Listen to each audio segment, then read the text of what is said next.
Isang mapagpalang umaga po sa ating lahat mga kapatid. Narito po tayong muli sa ating morning devotion, ang Grab Food for the Soul, our daily dose for the nourishment of our soul.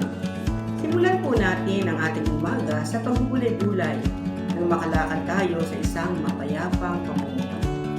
Ang pamagat po ng ating pagbubulayan sa umagang ito ay tunay na pag-ibig at ang ating pumbatayang talata ay masuntuan sa unang Korinto, kabanatang 13, talatang 4 hanggang 5 at talatang 13. Ang pag-ibig ay matyaga at magandang loob, hindi maiinggitin, hindi mayabang, ni mapagmataas man, hindi maghasbang ang pag-uugali, hindi makasarili, hindi magagalitin, o mapagtanim ng sama ng loob sa kapwa. At sa talatang 13, samantala, nananatili ang tatlong ito, ang pananampalataya, pag-asa, at pag-ibig. Ngunit ang pinakadakila sa mga ito ay ang pag-ibig. Salamat at purihin po natin ang Panginoon sa ating pagbasa at pagkarinig ng kanyang mga salita.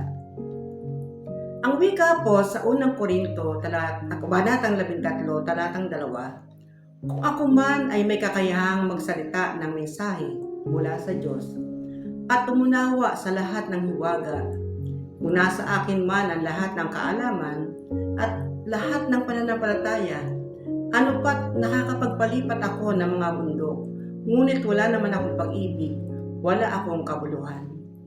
Sa talata pong ito, binanggit ni Apostol Pablo ang tatlo pang kaloob ng Espiritu Santo, gaya ng pagpapahayag, kaalaman, at pananampalataya. Kahit matanggap natin ng ganap ang tatlong kaloob na ito, kahit maunawaan natin ang lahat ng hiwaga, at kahit na mapalipat natin ang mga bundok, kung wala tayong pag-ibig, tayo ay walang saysay. Kung walang pag-ibig, walang kabuluhan ang mga kaloob na ito. Kung walang pag-ibig, walang kapakinabangan ang mga relihiyosong gawain. Ang mga tagasunod ng ibang relihiyon ay nagsusumikap magkamit ng pangrelihiyong kagalingan sa pamamagitan ng mabubuting gawa. Nagbibigay sila ng pera sa mahihirap, nag-aalay sila ng panahon para sa kawang gawa, handa pa nga sila makaranas ng sakit at kamatayan. Ngunit bakit? Para saan? Sa katapusan, ang lahat ng mga itong ginagawa nila ay para sa kapakinabangan ng taong gumagawa nito. Napakaraming di magandang bagay ang ginagawa sa ngalan ng pag-ibig. Nariyan ang pagnanakaw, pagpatay, at paghihiganti sa ngalan ng pag-ibig. Napakalayo nito sa tunay na kahulugan ng pag-ibig. May mga binanggit sa ating talata na mga katangian ng tunay na pag-ibig. Sabi, ang una po, ang pag-ibig ay matyaga at mabait, patient and kind. Ang katiyagaan ay nagpapakita ng napakahabang pasensya, handang maglingkod, handang magtiyaga, nang hindi kinukwenta ang oras o ang magiging kapalit ng paglilingkod. Walang mahabang oras sa kanya sapagkat handa siyang maghintay. Laging positibo sa pagtingin sa kapwa, ang mabait, sapagkat hindi niya pinag-iisipan ng masamang motibo ang iba. Lagi siyang nakapagpapasensya sapagkat inuunawa niya kung saan nanggagaling ang kanyang kapwa. Wala siyang nadaramang anumang pagmamalaki, kung kaya't handa siyang manatili lamang sa tabi o sa likod. Kapag pinagsama-sama sa isang tao ang katiyagaan at kabaitan, siya ay tiyak na nagmamahal at mamahalin. Ang pag-ibig ay hindi magaspang ang asal. Ito po yung pangalawa. Not jealous or conceited or proud. Ang taong umiibig ay nagtitiwala sa kanyang iniibig. Ang sentro ng kanyang mundo ay hindi ang kanyang sarili, kundi ang kanyang minamahal. Kung mayroon man siyang pinagmamalaki, ito'y ang kanyang minamahal at hindi ang kanyang sarili. Sa halip na self-centered, ang umiibig ay nagiging other-centered.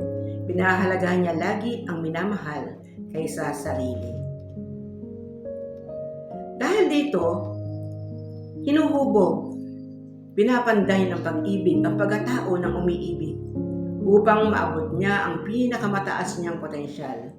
Dahil sa pag-ibig, nagiging mabuti ang pagkatao ng isang tao. Ang pangatlo po, ang pag-ibig ay hindi nag-iisip para sa sariling kapakanan. Love is not ill-mannered or selfish or irritable. Makasarili ang tao. Natural na lagi niyang hinahangad ang kabutihan ng sarili. Dapat siyang inuunawa. Pag-ibig lang ang makapagpapalaya sa tao mula sa pagkamakasarili. Dahil sa pag-ibig, nagagawa niyang unawain ang kapakanan ng kanyang iniibig. Pag-ibig ang dahilan kung bakit bumabangon ng tao araw-araw. Pinagkakaloob ang pinakamabuting paglilingkod sa kanyang minamahal. Pag-ibig ang dahilan kung bakit humihimlay ang tao sa gabi para ihanda ang sarili sa paglilingkod kinabukasan. Pag-ibig ang dahilan kung bakit handang magparaya ang magulang para sa kapakanan ng anak. Pag-ibig din ang nagtulak sa marami Marami nating kababayang iwan ang sariling bayan para sa magandang kinabukasan ng anak. Tinitiis ang kahirapan, tinitiis ang kalungkutan, at pinagpaliban ang kasiyahan para sa kanyang sarili. Ang susunod po, ang pag-ibig ay hindi mayayamutin, hindi nagbibilang ng kamalian. Love does not keep a record of wrongs. It does not insist on its own way. Ang taong umiibig ay hindi nagtatanim ng galit o sama ng loob. Laging mas malaki ang kanyang pagpapatawad kaysa kasalanang nagawa ng kanyang minamahal. Hindi pa man nagkakasala ay pinatatawad na niya. Kaya walang saysay ang pagtatago ng listahan ng pagkakamali. Hindi rin ipinipilit ng umiibig ang kanyang sariling pamamaraan. Ang pag-ibig ay nagpapalaya sa halip na umaalipin, bumubuo sa halip na nagwawasak. Ang pag-ibig ay hindi naiinis sa pagkakamali ng minamahal. Bagkus, inuunawa at tinutulungang maituwid ang mali ng iniibig upang mabago at mapabuti ang kasalukuyan tungo sa maayos na bukas. Patuloy po nating ipanalangin sa Panginoon na taglayin nawa natin ang pag-ibig na matyaga at mabait. Hindi magagalitin, hindi mayabang, hindi mapagmataas. Tulungan na huwag maging makasarili, magagalitin o mapagtanim sa kapwa. Purihin po ang Panginoon sa mensahe ng buhay na ating pinagbulay-bulayan ngayong umaga. Tayo po ay manalangin. O Diyos amang makapangyarihan sa lahat, pinupuri po namin sa umagang ito sa patuloy na mensahe ng buhay na pinagkaloob niyo sa amin. Ang pag-ibig nawa Panginoon ang patuloy na maghari sa bawat sa amin. Katulad Panginoon ang aming pinagbulay-bulayan. Patuloy ko pong dalangin ang aking mga kapatid na nagsisipag-aral mula sa elementary, high school, college, na papasok sa kanilang mga paaralan.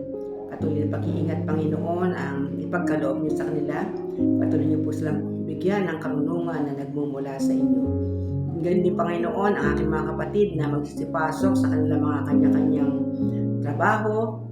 Patuloy din pag-iingat Panginoon ang igawan niyo sa kanila at maranasan na Panginoon ang kasiyahan sa buong maghapong dadaan. Patuloy ko rin po dalangin Panginoon ang aming mga kapatid na may mga karamdaman. Hindi ko man mabanggit Panginoon ang kanilang mga pangalan. Tinataas ko po sila Panginoon sa iyong mapagpalang kamay. Patuloy niyo po silang hipuin. Paranas ang kagalingan na nagmumula sa inyo. I-bless Panginoon yung mga gamot na iniinom upang makatulong sa mabilis na kagalingan.